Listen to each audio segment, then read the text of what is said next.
Welcome back to the channel, guys. What is happening?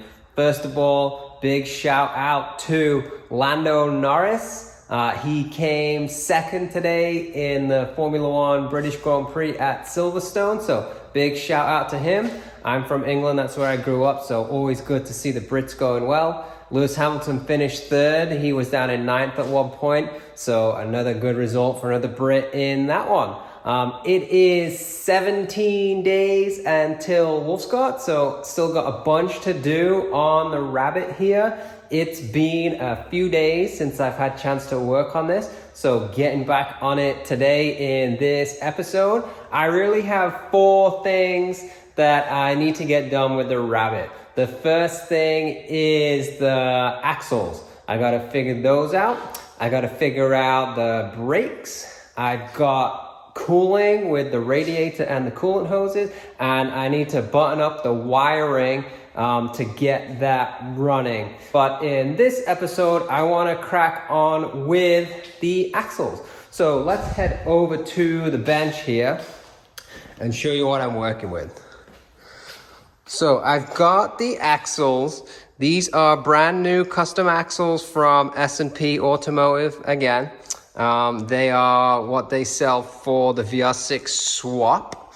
They have 100mm inners. The outer's not 100% sure on yet. So with the O2A transmissions, I believe they have 100mm inners. With the O2J, I think they have 108mm inners. So I do also have some 100mm axle cups if I need to swap those out on the transmission. I do also have from Tech 53 these spacers. So this right here is what slots into the backside of the hub on the Mark 1. Sometimes you have to do a modification to the hub to fit that. The recess is not quite big enough, but Tech 53, they sell these spacers so you don't have to do that modification. And the spacer slots on right there. You can see though, there is a tiny gap between where the spacer sits and the end of the axle. Now if I take this off, you'll see there's this quite sharp ridge. I have one in the vise here, so if I need to, I can just grind this little bevel down so it fits over there. But I won't really know until I dive into it to see exactly what I need. But I think I have all my bases covered with the stuff I have. So yeah, I'm gonna go take this nice t-shirt off and let's crack into it.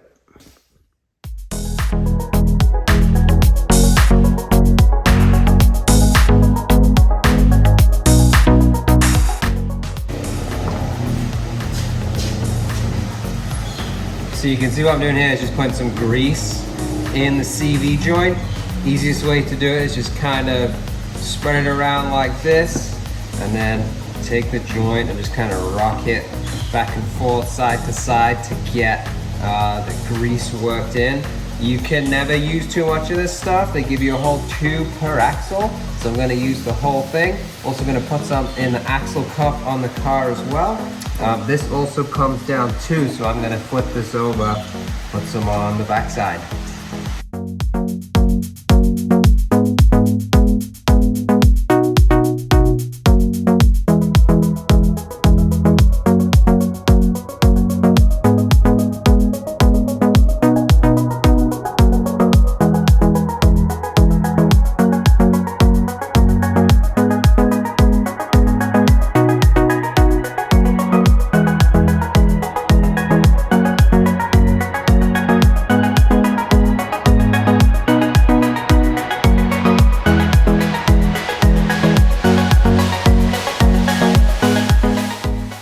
So I did grab the stock axle that I took out and measured this compared to this.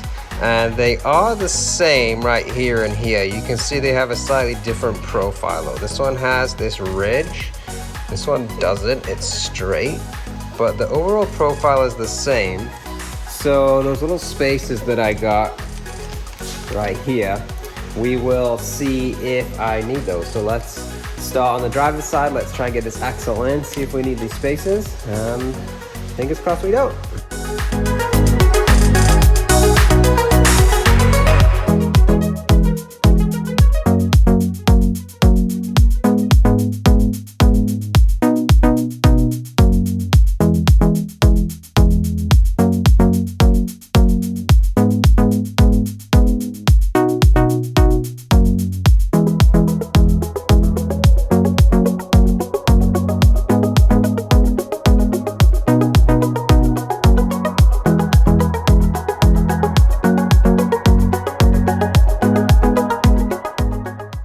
So it does look like I'm gonna need that spacer.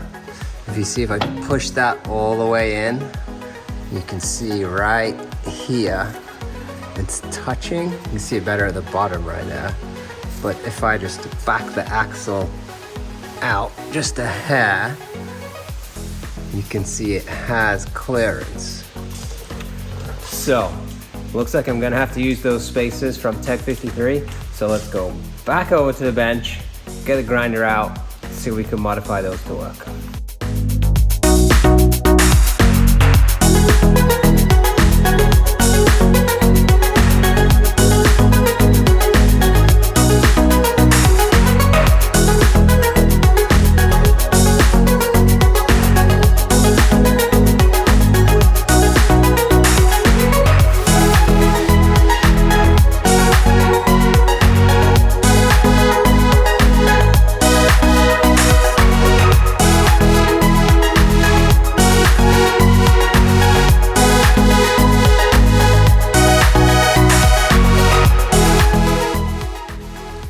Okay, there you have it. You can see the one on the right. That's the original one.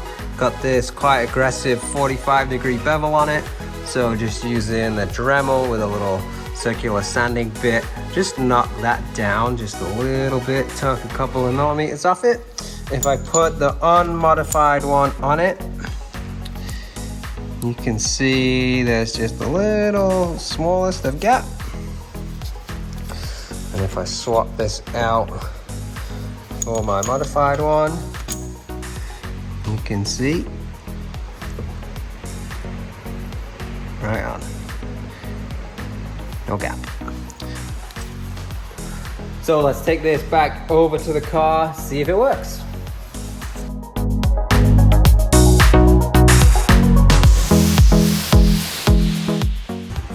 And you can see by the hair on a snake's back, it clears.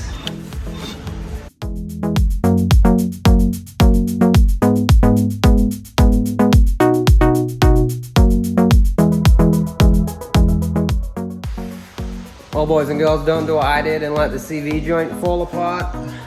Kind of sucks to put back together. Got some zip ties on it, a bit more grease. Let's give this a second go, round two.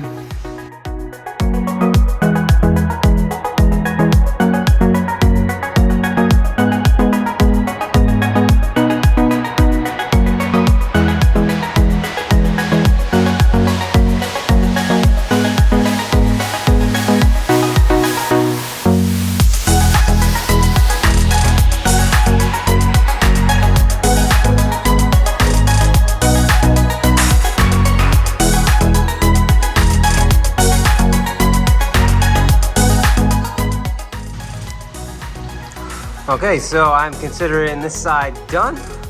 I haven't quite snugged up all the inner bolts yet. I'm still waiting for the axle bridges. I thought I could use my old ones from the old axles, but they're a 90mm. These are 100mm inner, so the little bridges that go between those 6 inner bolts there are a different size. So just waiting for those to arrive. And the big nut on the outside, gonna wait till I got both of them in, and I can torque those all up to spec. But there we go. Let's move on to the passenger side.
the passenger side one in. Same deal as the driver's side, got that little spacer in here, and I managed to get it in without having to drop a control arm or remove the knuckle. Just need to put those axle bridges in on that side, same as the other side, and torque down the end nut. All right, so there we have it, guys. Got the axles in this episode. So just going back to the start, quick recap, you will see that I did not need the axle cups. The 02A transmission already has the 100mm axle cups. I did measure and check that. The axles from S&P Automotive in the swap kit still do not work with the stock MK1 Rabbit hubs. You can upgrade to the later Cabriolet hubs, or you can buy those Tech 53 spacers. Some axles they work with, some they don't. You saw on mine, I had to modify them a little bit just to get them to fit, but the axles are in. I can check one more thing off the list. We are a few days closer to Wolfscott, and only 2 or 3 things left on this thing that I need to button up. So as always, if you're enjoying the content, please hit that like button, hit the subscribe button, drop me a comment, and I'll see you next time.